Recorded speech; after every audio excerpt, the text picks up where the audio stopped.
Deb Cooper with the Canine Chronicle, bringing you a table talk update about the Canine Partners in Juniors program. And I am here with Nancy Fisk, who is the chair of the Junior Sub-Committee. Nancy, thank you so much for joining us today. Why don't you tell us a little bit about the Junior Subcommittee and what this objective was really done for? Okay, the Junior Subcommittee is a group of people that is started out being organized by the coordinating committee. It's made up of one member of each of the committees, the delegate committees, each bringing a unique perspective to our subcommittee. I am the chair of the All Breed Club Committee, and as such, I was asked to be the chair of this committee. There's a member from, as I say, from each of the committees. There's also 2 ad hoc non-voting members that we asked to be part of this committee because of their expertise with working with 4-H kids. We also have Maribeth O'Neill as our juniors, as our staff representative, and Michael Knight, who is a board representative. Great. And you started talking about this program how long ago, and why don't you just go into what your objective is for the program itself?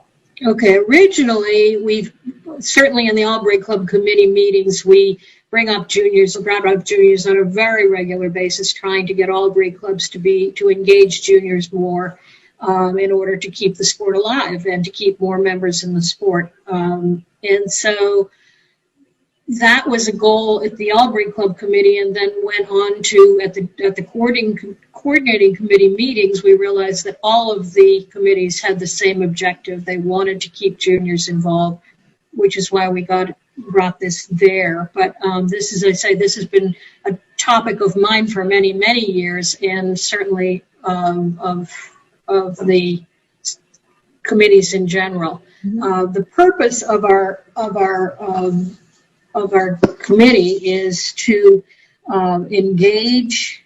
Let me see if I can get the wording here the way we actually came up with it, which is we are to develop a best practices living document to assist clubs in attracting, engaging, and retaining juniors and young adults to the sport. So that's our mission statement. And then this program specifically then was designed to do just that. Exactly that. It's basically to help all clubs, whether they be all breed clubs, parent clubs, companion event clubs, all clubs in coming up with best practices so that they can attract and engage and retain juniors and young adults in the sport. So that was the primary goal.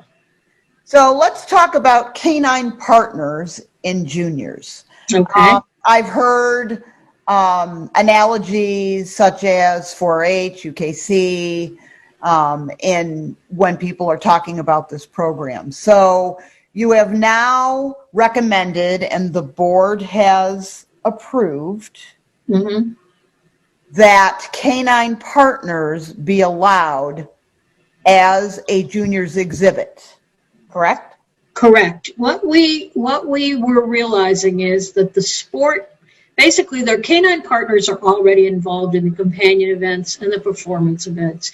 Those kids that are coming from outside of our sport and wish to become involved in what we have to offer at AKC, and have mixed breed dogs in their families, and that's their cherished pet, and they may only be able to have one dog or whatever, but those dogs are encouraged, and those kids are encouraged to be involved in those sports. And in order to do that, they, as I say, they're quite welcome within those sports.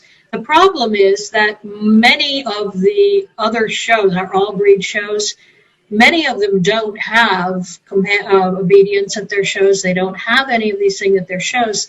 So those same kids that are welcome in the companion events and the performance events have been not included in our confirmation events. And so the confirmation world has been very intimidating to those kids and those families, and not really welcoming. We're trying to make a bridge between the other sports and, in fact, 4-H and some of these other programs, a bridge to bring those people into the world of AKC confirmation. Many of them would love to, but they just don't know how to break in, and it's a very intimidating looking world. So this is our bridge to help bring those people in. And originally, the program was going to begin on July 1 as a pilot, correct?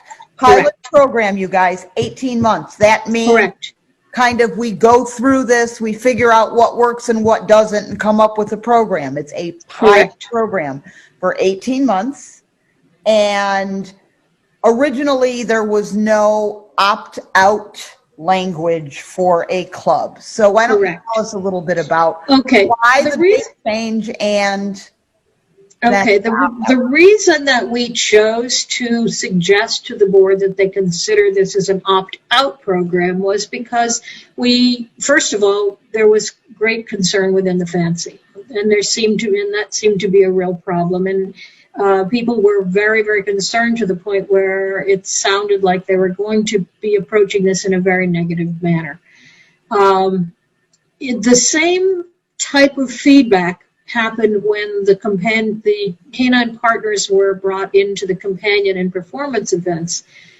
That was then allowed to be an opt-out program in order for people to not feel like they were being forced to do this. So it wasn't going to be quite such a negative emotion on the part of the people that were going to be potentially having these kinds of competitions at their events. Mm-hmm.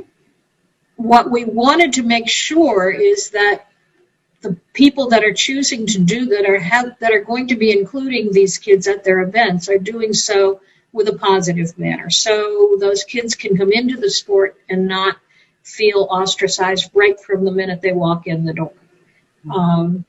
So this way, those clubs that choose to not hold the canine partners at their events are not forced to do so, but those clubs that choose to do it will hopefully have much more welcoming way in order to do it. That was the reason we chose to send that suggestion forward to the board.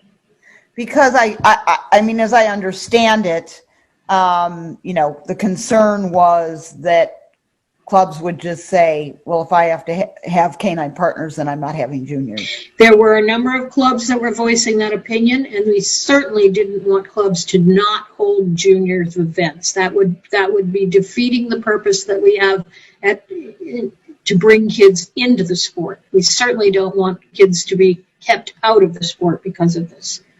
Got it. So now we have a January 2022 effective date. Correct. And the reason for that was, the reason that it was going to take longer is just because of the fact that we needed to program that into the mechanics of the entries and all of the rest of it. So it's a mechanical, or I probably have the wrong term there, but technical, mechanical, it's the same thing. It just right. It's a programming issue, is what it is. There you go. So and that was the reason. What else? I mean, at this point in time, is there anything new that is going to be included in the program beside that? I mean, one of the concerns that I've heard, here's the suggestions, and I'm sure you've heard them. Why don't we just let this go for novice? Because the novice people are, just that. They're novice, so they could show any dog. Is there thought to that being incorporated, or? I don't know that that's on the table at the moment. I think, again, this is a pilot program. Mm-hmm. So if that needs to be tweaked further down the road, perhaps that would be a possibility. Mm-hmm. But I also think that it makes more sense to just simply try to educate the clubs and the club members and the people in the sport in order to be more welcoming and to be pleasant and bring these in, so that when these people come to the dog shows, they are welcomed into our sport. They perhaps could be mentored by some of these people and learn about the purebred dogs and learn that that may be the direction that they want to go in, because it's a good thing as opposed to being ostracized, pushed away, and not welcome, or have a door slammed on them as soon as they maybe get out of the novice class. Right. You know, because some of these kids that have been come up through 4-H are pretty darn good. They're not, coming in with absolutely no experience whatsoever. They may be able to handle quite well. And so they may get out of the novice class fairly soon. And to think that if they win the novice class, they can't go in any further unless they have somebody give them another dog. Right. And some of these kids can't have a second dog. So we need to be welcoming, we need to be open, we need to be mentoring them and hoping that we can include them in our sport and our family in a more positive way than a door slamming in their face. Right. So again, I don't think I think that's going to be an issue we may find is not one that we need to worry about when the time comes. Mm-hmm. I mean, I guess, what we've done in doing this is we're giving more people access to the sport, right? Exactly. And, there are many of us out there who have many, really good dogs at the same time, and we can't show them all.